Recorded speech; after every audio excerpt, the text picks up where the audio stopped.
Welcome, learner, to today's deep dive.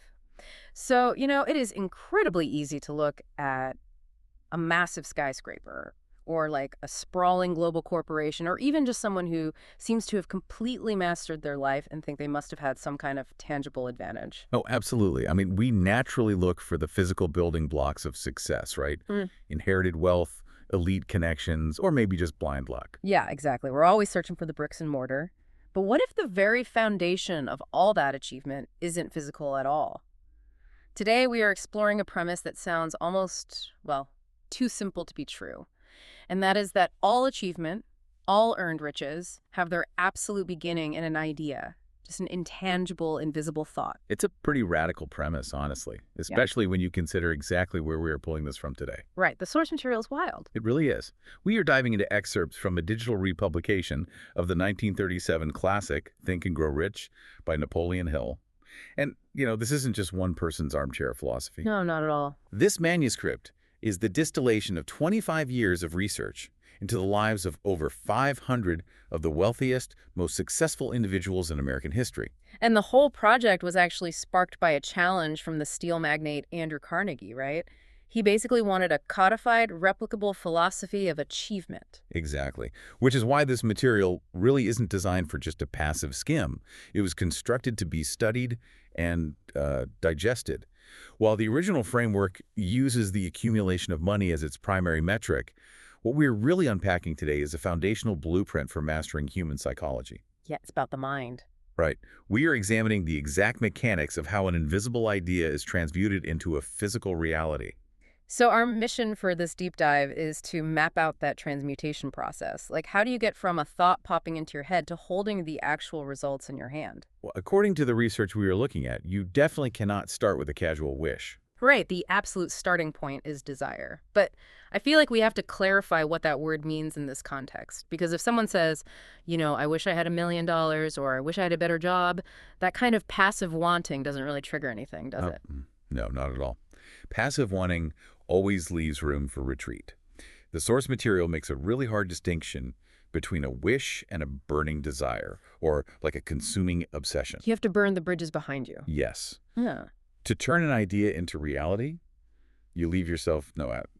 Let's actually look at the story of Edwin C. Barnes. Oh, the Thomas Edison story. I love this one. It's so good. So Barnes traveled to Thomas Edison's laboratory in New Jersey by blind baggage, meaning he literally sneaked onto a freight train because he couldn't even afford a ticket. And he arrived looking basically like a tramp. Right. Completely. But his desire wasn't to just ask for a job. He had this insanely specific consuming obsession. He wanted to go into business with Thomas Edison. Not work for him. Right. Partner with him. And Edison was the greatest inventor in the world at that time. Barnes had no money, zero influence, and very little formal education. When he stood in front of Edison, he must have looked completely unremarkable. So why would Edison even give him the time of day, let alone let him stay? Well, Edison later noted that there was something in the expression on Barnes's face that showed he was completely determined to get what he came after. Barnes had spent so much mental energy crystallizing this desire that it literally altered his physical presence. That's incredible. So Edison gave him a chance. Yeah, he gave him a menial, totally unimportant job. But Barnes took it, and he didn't abandon his obsession. He waited for years, just doing low-level work until an opportunity finally slipped in through the back door. And that opportunity was the Edison dictating machine, which was later called the Ediphone. Edison's own salespeople absolutely hated it. They didn't think it would sell at all. Right, they thought it was a dud. But Barnes saw his opening. He told Edison, hey, I can sell this machine. And he executed so well that he eventually secured a national distribution contract. And the slogan literally became made by Edison and installed by Barnes. Which is crazy. He started with absolutely nothing but a specific thought, and he basically thought his way into a partnership. The underlying psychology of Barnes' success is really about how a definiteness of purpose completely alters how others perceive and react to you. When you operate from a place where failure is genuinely not an option in your own mind, people just sense that absolute uncompromising stance. You can feel it. Exactly. And there's an even more intense example of this in the source material involving a 50-cent lesson. Yes, the story of R.U. Darby's uncle. So Darby later became a massive success in the life insurance industry, but he attributed his understanding of human psychology to watching his uncle get conquered by a A child. literal child. Right, his uncle was running this old mill, and he had a fierce, violent temper. One afternoon, a small child of one of the sharecroppers walks into the mill, stands there and says, "My mammy say send her 50 cents." The uncle just yells at her to go home. And I mean, most children would have run immediately. Totally. But she doesn't move an inch. So the uncle gets furious. He grabs a barrel stave, which is basically a heavy wooden club, and starts walking toward her with clear intent to intimidate her or, hurt her. It's a terrifying situation. Yeah. Now, rationally, a child should flee. Instead, she steps forward, looks right up into this furious man's eyes, and screams at the top of her lungs, "My mammy's gotta have that 50 cents." And the uncle just folds. He drops the wood, hands over the money, and sits there entirely bewildered by what just happened. How does a fierce, armed adult get completely dominated by a child in that scenario? It is the sheer psychological force of uncompromising deafness. The uncle was operating on habitual anger and, casual authority, but the child was operating on a burning desire. She had to get that money, and returning without it simply wasn't an option. Wow. When an unstoppable psychological force meets casual resistance, the resistance always steps aside. The child didn't need physical strength, right? Her absolute certainty overwhelmed his aggressive posturing. Okay, let's unpack this. Because having a vague sense of determination isn't enough. The framework we're studying actually provides a specific 6-step method for turning this kind of desire into physical wealth. Right, it's very systematic. So, step 1 is fix the exact amount. Not plenty of money, but a specific number. Step 2. Determine exactly what you intend to give in return, because there is no something for nothing. Step 3. Establish a specific date to possess it. Deadline is key. Yep. Step 4. Create a definite plan and act immediately, whether you feel ready or not. Step 5. Write all of this down clearly. And step 6. Read that written statement aloud twice daily, morning and night, seeing and feeling yourself already in possession of the goal. It's about intense focus. Exactly. A wish is like a scattered beam of sunlight that just warms the pavement, but a burning desire is that same sunlight focused through a magnifying glass until it starts a fire. I love that. Yeah. That analogy perfectly captures the mechanism. You are concentrating your mental energy to a point of combustion. You are forcing your mind to focus on a singular, unavoidable target. But, let me push back on those 6 steps on behalf of you, the listener. Let's say you write down that you want $50,000 by next year. You stand in your bedroom, reading the statement twice a day, trying to feel like you already have the money. Meanwhile, your bank account shows $50. Right, the reality check. The cognitive dissonance there is massive. How do you keep from feeling completely ridiculous or just lying to yourself when reality hasn't caught up to your statement yet? That friction is exactly why the material introduces the concepts of faith and autosuggestion. Desire is the engine, sure, but faith is described as the head chemist of the mind. Head chemist, I like that. Yeah, and autosuggestion or self-suggestion is the communication channel between your conscious thinking mind and your subconscious. The critical mechanism here is emotion. Repeating your goal like a robot is completely useless. It has to have feeling. Exactly. The subconscious only acts on thoughts that are deeply mixed with feeling or belief. Which brings us to the story of the author's own son, Blair Hill. And this is where I really need to challenge the premise a bit. Go for it. So, Blair was born without physical ears or any natural hearing equipment. The doctors stated definitively that he would be deaf and mute for life. But the author refused to accept that medical reality. He completely rejected it. Right. He used autosuggestion, weaving it into bedtime stories every single night, to implant the belief in his son's mind that his deafness was actually a massive advantage. Now, hold on.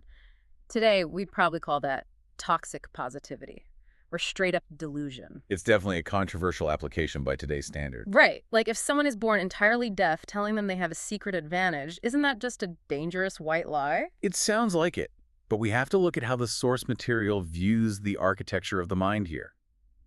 The subconscious is framed as a fertile garden.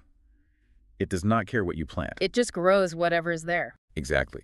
If you do not voluntarily plant seeds of faith and purpose, weeds of fear, limitation, and poverty will naturally take over. The trick played on the boy wasn't literal magic. I mean, it didn't spontaneously grow physical ears. Obviously not. It was a psychological primer. By convincing his son that he possessed a unique advantage, the father completely removed the boy's self-consciousness and instilled this fierce self-reliance. He basically dictated the boy's future actions. And the behavioral results were undeniably wild. Because the boy didn't believe he was broken, he constantly sought solutions. Right. He discovered he could hear music by biting the edge of a Victrola phonograph using bone conduction. Later on in college, he tested an early electrical hearing aid. Even though X-rays showed no opening to his brain, the device worked perfectly for him. It's amazing. And then he took this lifelong handicap, which he fully believed was a unique asset, and went to work for the hearing aid company. He developed a massive marketing plan to help millions of other deafened people. He turned the affliction into a lucrative career and a global impact. Because a subconscious mind, programmed with absolute faith, does not recognize the word impossible. It only scans the environment for ways to execute the command it has been given. And, we see the exact same principle applied in a corporate setting with Henry Ford's V8 engine. Oh, yes. Ford's approach to engineering belief was almost tyrannical. It really was. He decided he wanted an 8-cylinder engine block cast in one solid piece. He brought the design to his engineers, and every single one of them said it was physically impossible. You just couldn't cast an engine block that way. They were the experts, right? Right. But Ford's response was simply, produce it anyway and stay on the job until you succeed. He just flat out refused to accept their specialized limitations. Months passed. Nothing. A full year passed. The engineers repeatedly came back and said it could not be done. And Ford just wouldn't budge. No. He just kept saying, go right ahead, I want it, and I'll have it. And shortly after that, they miraculously cracked the secret. They figured it out. Yeah. What Ford did was force his team to remain in the environment of the problem with the absolute, unwavering expectation of a solution.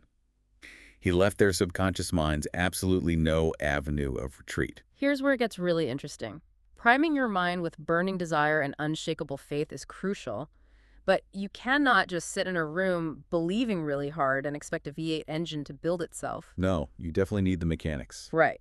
We have to move from the internal mindset to external application.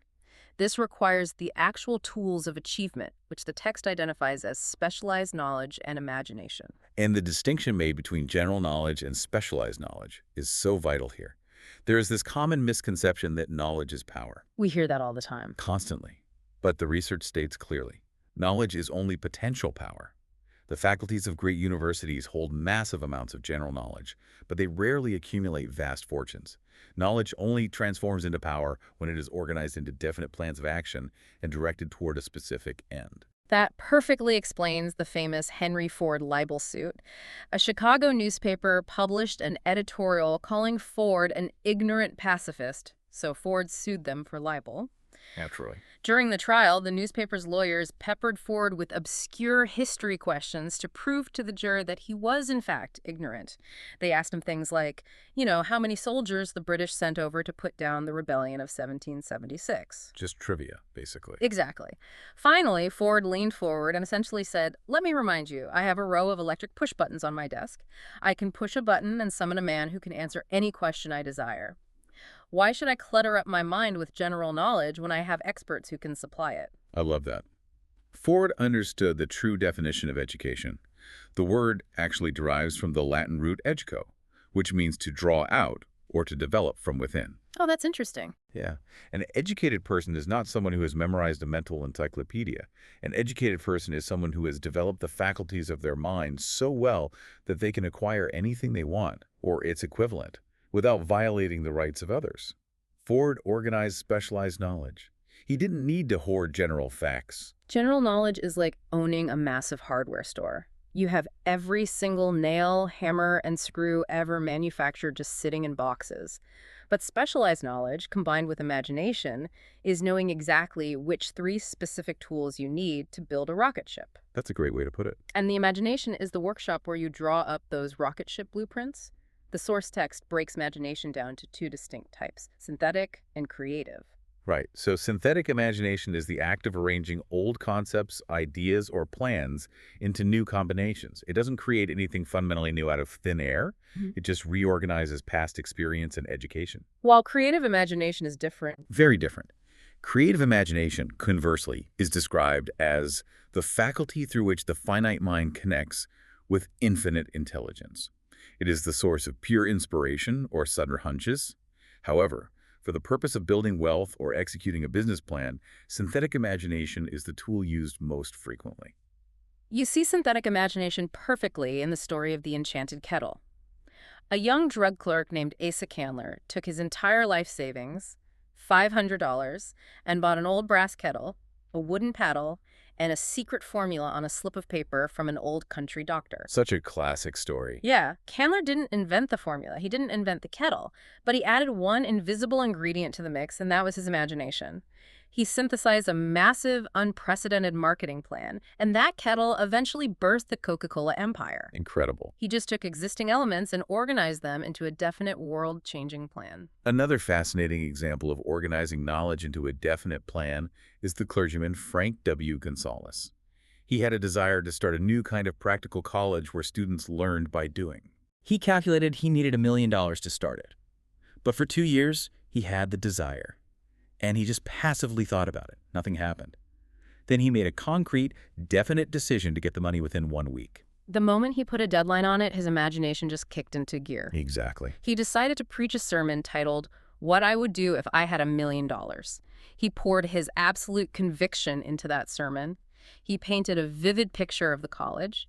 And when he finished, a man stood up from the audience, walked to the pulpit, and said he believed Gonzalez could do it. And he offered him the $1 million the very next morning. Which is wild. That man was Philip D. Armour, and that money founded the Armour Institute of Technology. Gonzalez turned an invisible thought into $1 million in 36 hours, but only because he finally synthesized his desire into a deliverable, organized plan that someone else could understand and fund. Which brings us directly to the execution phase. As the framework explicitly warns, ideas are entirely ephemeral. They are completely useless until they are crystallized into action through organized planning and the power of what is called the mastermind. The mastermind is arguably the most famous concept from this research. It is defined as the coordination of knowledge and effort in a spirit of harmony between two or more people for the attainment of a definite purpose.